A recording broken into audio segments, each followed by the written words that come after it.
यीशु मसीह ने कहा, मैं ये चाहता हूं कि तुम फल लाओ और तुम्हारा फल बना रहे। आमीन। उसने कहा, तुमने मुझे नहीं चुना।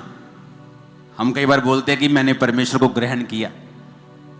कहता नहीं, तुमने मुझे ग्रहण नहीं किया, तुमने मुझे नहीं चुना, मैंने तुझे चुना और ठहराया कि तू बहुत सा फल ला सके। आप जानते हैं परमेश्वर आपको क्यों चुनता है? चलो आप बताओ, परमेश्वर आपको क्यों चुनता है? मान लीजिए आप एक बिल्कुल स्मॉल बैकग्राउंड से हैं, आम सी आपकी बैकग्राउंड है, आपका आम सा परिवार है, आपके आम सी जिंदगी है। क्यों परमेश्वर ने आपको चुना? आप जानते हैं वचन क्या कहता है? वचन ये कहता है कि परमेश्वर जानबूझ के आम लोगों को, तुच्छ लोगों को, गरीबों को, टूटे हुओं को चुनता है ताकि उन्हें एक गवाही बनाकर खड़ा कर सके कि इसकी जिंदगी में जो कुछ भी हुआ है मैंने किया है।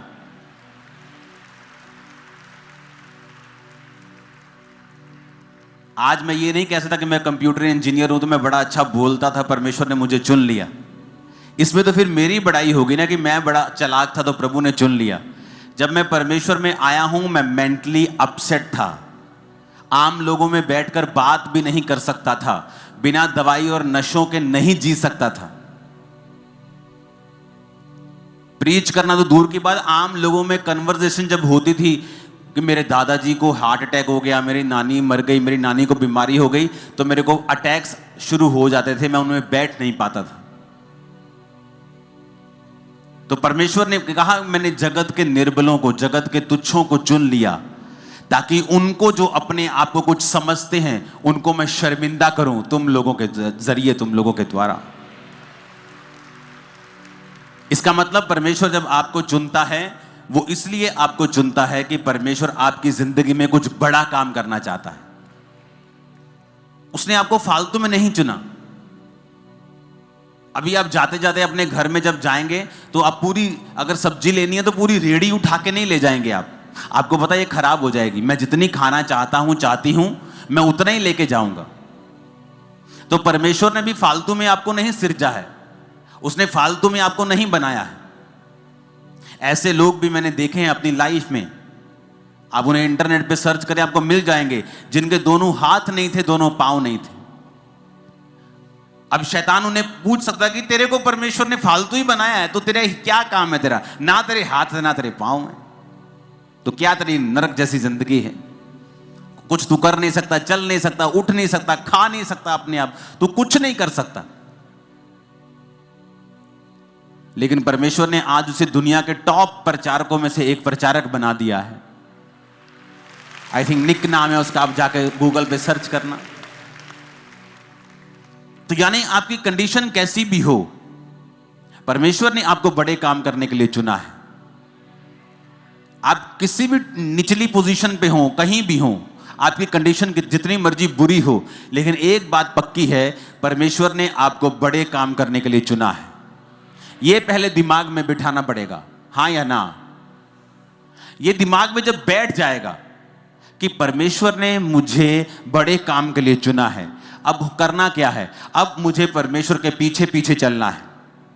एकदम से नहीं होगा। यूसुफ 2-4 साल में प्रधानमंत्री नहीं बन गया, दाऊद 2-4 साल में इजराइल का राजा नहीं बन गया, 30 साल की उम्र में वो 12 गोत्रों में से एक यहूदा का गोत्र का राजा बना, और 37 साल की उम्र में वो इजराइल का राजा बना। और जब वो मसा किया गया था राजा होने के लिए, शायद वो 15 से 16 टीन एज के बीच में था वो। तो कितने साल लगे उसे उस दर्शन को पूरा होते हुए देखने के लिए, पर उतने साल क्या किया उसने? उतने साल वो मसे में बढ़ा, अभिषेक में बढ़ा, परमेश्वर के संग संग चलता रहा। दुखी भी रहा होगा, परीक्षाओं में भी रहा होगा, लेकिन उसने परमेश्वर के वचन के साथ कॉम्प्रोमाइज नहीं किया। आज 2 बार वीजा रिजेक्ट हो जाए तो आदमी व्यभिचार करने चला जाता है, 3 बार किसी ने वीजा रिजेक्ट कर दिया तो दारू पीने चला जाता है। उसका परमेश्वर के साथ कोई भी संबंध नहीं है। उसे लगता है कि यही चीजें मेरे लिए आशीष हैं। वो परमेश्वर की उपस्थिति को समझता नहीं है। एक बात आपको दिमाग में रखनी होगी कि अगर परमेश्वर ने आपको चुना है तो उसने आपकी लाइफ में बड़े काम करने के लिए आपको चुना है और वो कुछ बड़ा आपकी जिंदगी में करना चाहता है, इसमें कोई शक नहीं।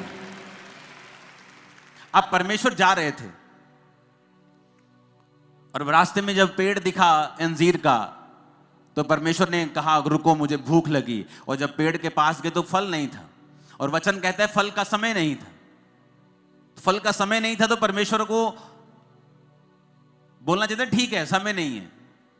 अब मैं सर्दियों में आम के पेड़ के पास जाऊंगा तो आम का पेड़ तो फल रहित होगा, तो मैं क्या कर सकता हूं। लेकिन बाइबल कहती परमेश्वर ने उस पेड़ को कहा सूख जा, अब से तेरा फल कोई ना खाए। क्यों? क्योंकि अंजीर के पेड़ की खासियत है जब वो पत्ते देता है तो फल भी देता है। तो वो धोखा दे रहा था, पत्ते तो दिखा रहा था दूर से कि दूर से पत्ते देके यीशु मसीह पास तो आए, लेकिन फल नहीं था। तो हमें ऐसे विश्वासी नहीं बनना है जिनका हालेलुया आमीन तो ऊंचा हो लेकिन अपने कर्मों से वो हालेलुया और आमीन का इनकार कर रहे हो। कि मुंह से तो हालेलुया ऊंचा है कि यहोवा की स्तुति हो, लेकिन अपने कर्मों से वो शैतान की स्तुति कर रहे होते हैं। अगर यहोवा की स्तुति हो तो व्यभिचार तुम्हारी जिंदगी में फिर क्या कर रहा है? चोरियां तुम्हारी लाइफ में फिर क्या कर रही हैं? निंदा चुगली तुम्हारी लाइफ में फिर क्या कर रही है? अगर यहोवा की स्तुति हो, अगर हालेलुया बोलना है तो अपनी जिंदगी को हालेलुया के जैसा करना भी है। कि जब परमेश्वर तुम्हारा हालेलुया और आमीन देखे, तुम्हारी प्रार्थना को सुनकर तुम्हारे पास आए, तो उसे तुम फेक पेड़ की तरह ना दिखाई दो कि जिसके पत्ते तो हैं, जो ऊपर से अपने आप को धर्मी तो दिखा रहा है लेकिन अंदर से धर्मी नहीं है। हालेलुया। अब आपको यह समझ आ गया कि परमेश्वर ने मुझे चुना है, मैंने उसे नहीं ग्रहण किया, उसने मुझे चुना है और इसलिए चुना है। प्रभु कहता मैंने तुम्हें चुना है और ठहराया है कि तू बहुत सा फल लेके आए। अब हो सकता है परमेश्वर ने आपको, क्योंकि दो तरह के बुलाहट परमेश्वर आपको देता है। पहली बुलाहट सबकी एक है जो मत्ती में लिखा है कि जाओ और सब जातियों को चेला बनाओ और सुसमाचार सुनाओ। अगर आप डॉक्टर हैं आपकी बुलाहट यही है, अगर आप इंजीनियर हैं आपकी बुलाहट यही है, आप एक रिक्शा वाले हैं आपकी बुलाहट यही है। सबकी बुलाहट है कि जाओ और सब जातियों को चेला बनाओ और उन्हें बाप बेटा पवित्र आत्मा के नाम से बपतिस्मा दो। सबकी बुलाहट है ये। कोई नहीं कह सकता कि मैं बिजी हूं, मैं बिजनेसमैन हूं, मेरी वाइफ करती है, कोई नहीं कह सकता, क्योंकि ये परमेश्वर का हुक्म है। दूसरी बुलाहट है कि परमेश्वर ने आपको इस दुनिया में काम करने के लिए भी भेजा है।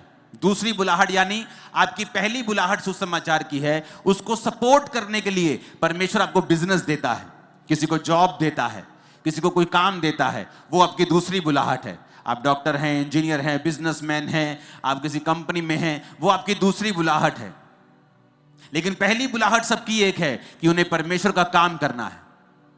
और तब जब हम परमेश्वर के संग चलना शुरू करते हैं, और में ये वचन समझ आता है, क्योंकि अगर वचन समझ में आ जाए ना, वचन अगर खाने पड़ जाए और अंदर स्पिरिट में हम इसको लेकर खा लें। यहोजकेल की पुस्तक में लिखा, परमेश्वर ने कहा इस पुस्तक को ले और इसे खा जा इसे, आंतड़ियां इस भर ले अपनी और इसे पचा ले। लिखा वो पुस्तक उसके मुंह में शहद के समान मीठी लगी। क्यों कहा परमेश्वर ने ऐसा? क्योंकि वचन को समझना और उस पर मनन करना, मनन का मतलब है अपना ध्यान उस पर लगाना कि प्रभु मुझसे कहता है। मैं लाखों की भीड़ से बात नहीं कर रहा हूं, मैं आपसे कर रहा हूं। प्रभु मुझसे ये कह रहा है कि मैंने तुझे चुना है और ठहराया है कि तू बहुत सा फल, यानी तेरी जिंदगी में बड़े अच्छे अच्छे रिजल्ट होंगे जो मैं तुझे दूंगा। प्रभु मुझसे कह रहा है और वो आपसे कह रहा है। क्या वो झूठ बोलता है? मैंने कहा क्या वो झूठ बोलता है? क्या वो पक्षपात करता है? क्या वो मुझे कह रहा है और तुझे नहीं कह रहा है? ऐसा लिखा है बाइबल में। क्या उसने ये कहा है कि मैं ये बात सिर्फ अपने चेलों के लिए लिखता हूं?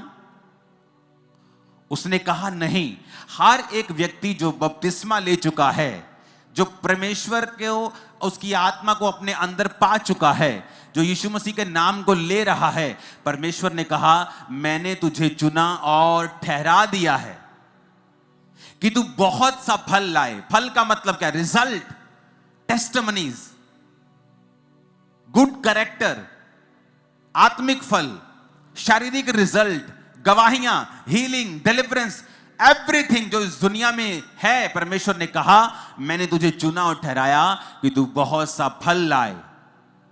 और अगर मैं इस वचन के ऊपर मनन करूं तो कि प्रभु मुझसे कह रहा है इंडिविजुअली, अकेले को मुझे, कि मैंने तुझे चुना, मैंने तुझे ठहराया कि तू बहुत सा फल ला सके। यानी आपकी जिंदगी एक्स्ट्रा ऑर्डिनरी होने वाली है, क्योंकि खुदा ने कहा है कि तू बहुत सा फल लाएगा। उसने ये नहीं कहा तू ठीक ठीक फल लाएगा, तू थोड़ा थोड़ा फल लाएगा, तू गुजारे योग्य फल लाएगा। उसने कहा तू बहुत सा फल लाए, तू इतना फल लाएगा। लेकिन करना क्या होगा? परमेश्वर ने कहा मैंने तुझे चुना और ठहराया।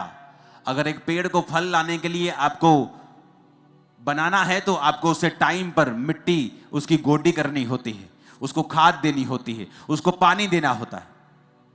अगर आपको वो फल चाहिए जो परमेश्वर चाहता है, क्योंकि जब मैं 2004 में 5 में खुदा के दासों से मिलता था तो बोलते थे प्रभु तुझे बहुत इस्तेमाल करेगा, तो मुझे लगता है ये झूठ बोल रहे हैं, ये मुझे तसल्ली दे रहे हैं, इनको पता है कि मुझे पागलपन के अटैक होते हैं, तो जस्ट दे आर काउंसलिंग मी, वो मुझे एक तसल्ली दे रहे हैं, वो मुझे जस्ट एक होता ना कि सिंपथी के कारण किसी को बोला नहीं सब ठीक हो जाएगा और God will do it and everything will be okay, don't worry. मुझे लगता है ऐसी बातें मेरे साथ ये करते हैं लोग ताकि मैं प्रभु में बना रहूं, लेकिन मुझे नहीं मालूम था कि जो ये कह रहे हैं वो सच है।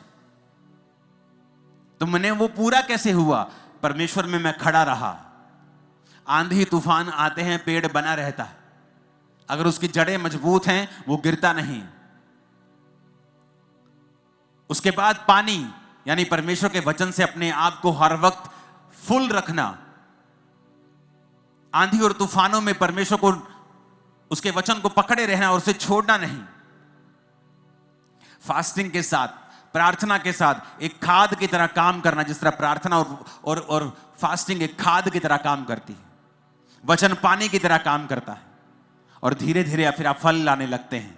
जिस काम के लिए परमेश्वर ने आपको अपने लहू से खरीदा होता है, परमेश्वर उसको जाहिर करना शुरू करता है, फल आने शुरू होते हैं। पहले साल थोड़े, दूसरे साल थोड़े ज्यादा, तीसरे साल और ज्यादा, छठे, सातवें, 10वें साल में आप फलों से भरे हुए होते हैं। ओ आमीन, ऊंचा तो ये फल आपके लाइफ में एंटर कर रहे हैं, फाइनेंस में एंटर कर रहे हैं, परिवारों में एंटर कर रहे हैं, स्पिरिट्स में एंटर कर रहे हैं, सेवकाइयों में एंटर कर रहे हैं, बच्चों की लाइफ में एंटर कर रहे हैं। आमीन, ऊंचा तो ये बरकत तुम्हारी है चर्च।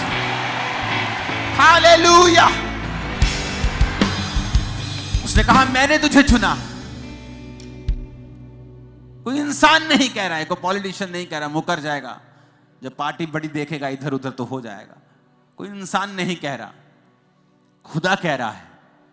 जैसे किसी कोर्ट में लेके नहीं जाया जा सकता, जिसके ऊपर कोई केस नहीं चलाया जा सकता, जो कभी झूठ नहीं बोलता है,